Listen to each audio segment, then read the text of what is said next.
नमस्कार दोस्तों, हमारे YouTube चैनल में आपका स्वागत है। देखिए दोस्तों, अपनी जो लैब असिस्टेंट का जो पेपर लिया गया था आरएसएमबी बोर्ड के द्वारा, तो उसमें जो अपने होम साइंस के अंतर्गत और ज्योग्राफी के अंदर यानी भूगोल के अंतर्गत और अपने यहाँ पे साइंस के अंतर्गत जो वैकेंसियां निकाली गई थी, तो यहाँ पे होम साइंस की जो टोटल जो वैकेंसियां निकाली गई थी 37 वैकेंसियां निकाली गई थी। तो इसकी जो एक्सपेक्ट कट ऑफ को लेकर मेरे YouTube चैनल पर बहुत ज्यादा कमेंट्स आ रहे थे कि सर इसकी कट ऑफ है वो कितनी क्या मार्क्स है, जो कितने रह सकते हैं। टोटल जो अपन बात करेंगे जनरल, ओबीसी, एमबीसी, ईडब्ल्यूएस सभी कैंडिडेटों की है जो कैटेगरी है उनकी बात करेंगे, और जो महिला है उनकी भी यहाँ पे दो क्वेश्चन है वो कम कर सकते हो आप। तो यहाँ पे जो अपने होम साइंस का जो पेपर हुआ था, जो टोटल 300 मार्क्स का पेपर हुआ था, जो साइंस सब्जेक्ट है उनका हुआ था वो 400 नंबरों का पेपर हुआ था। तो यहाँ पे होम साइंस की जो स्टूडेंट है उसकी जो जनरल कैटेगरी अंतर्गत आते हैं तो उसकी जो कट ऑफ रहने वाली है वो रहने वाली है यहाँ पे 220 से 230 नंबरों के आसपास अगर आपके आ रहे हैं तो आपका सोर्स सिलेक्शन है। और यहाँ पे जो ओबीसी कैंडिडेट है उसकी जो रहने वाली है वो रहने वाली है यहाँ पे 215 से 225 के आसपास अगर आपके नंबर आ रहे हैं तो आपका भी सोर्स सिलेक्शन है। और जो ईडब्ल्यूएस कैटेगरी अंतर्गत आते हैं तो उसकी जो रहने वाली है वो रहने वाली है 220 से 225 के आसपास रहने वाली है। और जो एमबीसी कैंडिडेट है तो उसकी जो रहने वाली है वो तो रहने वाली है अपने यहाँ पे आपके अगर 215 से 220 के आसपास नंबर आ रहे हैं तो आपका भी सोर्स सिलेक्शन है। और जो एससी और एसटी कैंडिडेट है तो उसकी जो रहने वाली है 205 से 210 नंबरों के आसपास कट ऑफ रहने वाली है। और एससी एसटी है जो इनका कैंडिडेट है तो उनकी भी यहाँ पे कम से कम यहाँ पे 208, 210, 206 के आसपास रहने वाली है।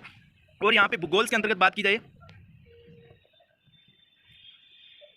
ज्योग्राफी के अंतर्गत बात की जाए तो यहाँ पे जो टोटल जो वैकेंसी निकाली गई थी 128 वैकेंसियां थी इसकी भूगोल्स की। और इसमें जो अपने जनरल कैटेगरी अंतर्गत जो कट ऑफ रहने वाली इसका भी 300 नंबरों का ही टोटल पेपर हुआ था। तो इसमें जो अपने जो जनरल के अंतर्गत आते हैं तो उसकी जो कट ऑफ रहने वाली वो रहने वाली है यहाँ पे 235 से 240 के आसपास रहने वाली है। और जो ओबीसी कैंडिडेट है उसकी जो रहने वाली है वो रहने वाली है यहाँ पे 230 से 235 के आसपास रहने वाली है। और जो ईडब्ल्यूएस कैंडिडेट है और जो यहाँ पे उसकी जो कट ऑफ रहने वाली है वो रहने वाली है 240 से 245 नंबरों के आसपास आपका है जो सोर्स सिलेक्शन हो जाएगा। और जो एमबीसी कैटेगरी के अंतर्गत आते हैं तो उसकी जो रहने वाली है वो रहने वाली है 230 से 240 नंबर के आसपास रहने वाली है। और जो एससी और एसटी कैंडिडेट है उसकी जो रहने वाली वो रहने वाली है 230 से 235 नंबरों के आसपास रहने वाली है। इसमें जो टोटल अपने जो फॉर्म फिल हुए थे वो हुए थे लगभग 1,20,000 के आसपास यहाँ पे फॉर्म फिल हुए थे, जिसमें से 80,000 स्टूडेंट है जिन्होंने एग्जाम दी थी। और इसके बाद में जो साइंस के अंदर जो टोटल जो वैकेंसियां थी तो उसकी जो टोटल जो वैकेंसियां थी वो 847 वैकेंसियां थी। और यहाँ पे जो फॉर्म फिल हुए थे वो 6 लाख से अबाउ फॉर्म यहाँ पे फिल हुए थे। और उसमें से लगभग 4 लाख से अबाउ यानी 4.8 के आसपास लाख के आसपास स्टूडेंटों ने यहाँ पे साइंस के जो फॉर्म फिल हुए थे उसमें से जो परसेंट जो स्टूडेंट थे वो थे अपने 4.8 लाख के आसपास स्टूडेंट जो परसेंट रहे थे साइंस सब्जेक्ट के अंतर्गत। तो यहाँ पे जो साइंस की वैकेंसी निकाली गई थी आपको बता दिया गया यहाँ पे 847 टोटल वैकेंसियां थी। तो उसके अंतर्गत general, OBC, MBC, ST candidate है तो उसकी क्या कट ऑफ रहने वाली है।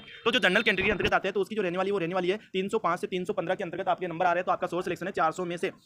और इसके बाद में जो ओबीसी कैंडिडेट है तो उसकी जो रहने वाली है वो रहने वाली है 300 से 310 के आसपास रहने वाली है। तो यहाँ पे नॉर्मलाइजेशन को लेकर भी मेरे YouTube चैनल पर बहुत ज्यादा कमेंट्स आ गए सर नॉर्मलाइजेशन होगा क्या। अब आरएसएमबी बोर्ड के ऊपर निर्भर है कि नॉर्मलाइजेशन करती है या नहीं करती है, क्योंकि कई पारियों के पेपर थे वो हार्ड थे और कई पारियों के जो पेपर थे वो सरल पूछे गए थे। तो इसलिए मेरे YouTube चैनल की तरफ से जो भी जो मेंबर्स है कैंडिडेट है उनको तो मैं यही कहना चाहता हूँ कि आरएसएमबी बोर्ड के द्वारा है जो नॉर्मलाइजेशन को लेकर जो स्टूडेंटों ने मांग की है तो वो करनी चाहिए, क्योंकि कई पारियों का पेपर है जो हार्ड भी रहा है। तो इसलिए आरएसएमबी बोर्ड को ये पेपर जो है ध्यान में रखते हुए नॉर्मलाइजेशन करना चाहिए। और यहाँ पे ओबीसी कैंडिडेट है तो उसकी जो कट ऑफ रहने वाली है वो रहने वाली है 300 से लेकर 310 के आसपास रहने वाली है। और जो ईडब्ल्यूएस कैंडिडेट है उसकी जो कट ऑफ रहने वाली है वो रहने वाली है 300 से 305 नंबर के आसपास अगर आपके आ रहे हैं तो आपका सोर्स सिलेक्शन है। और जो एमबीसी कैंडिडेट है तो उसकी जो नंबर आ रहे हैं 300 से लेकर 305 के आसपास आ रहे हैं एमबीसी और ईडब्ल्यूएस कैंडिडेट है तो उसकी इतनी आसपास रहने वाली, दोनों की सेम के आसपास रहने वाली, 1-2 नंबर ऊपर नीचे रह सकता है, ये अनुमानित कट ऑफ आपको बताई जा रही है। और जो एससी और एसटी कैंडिडेट है तो उसकी जो रहने वाली है वो रहने वाली है 290 से 300 नंबर के आसपास उनका है जो सोर्स सिलेक्शन हो जाएंगे। और जो फीमेल कैंडिडेट है तो उसकी जो कट ऑफ रहने वाली है यहाँ पे इनसे लगभग 2 या 3 क्वेश्चन आप कम कर सकते हो, इतनी आपकी कट ऑफ जो रहने वाली है। और यहाँ पे आपको अनुमानित जो कट ऑफ बता दी गई है टोटल साइंस के अंतर्गत, भूगोल के अंतर्गत और यहाँ पे होम साइंस के अंतर्गत पूरी कंप्लीट है जो आपको कट ऑफ बता दी गई है। क्योंकि मेरे YouTube चैनल पर इसको लेकर बहुत ज्यादा कमेंट्स आते हैं कि सर इसकी कट ऑफ कितनी क्या रह सकती है। तो अपन ने यहाँ पे लैब असिस्टेंट का आज एक आरएसएमबी बोर्ड द्वारा जो नोटिस है जो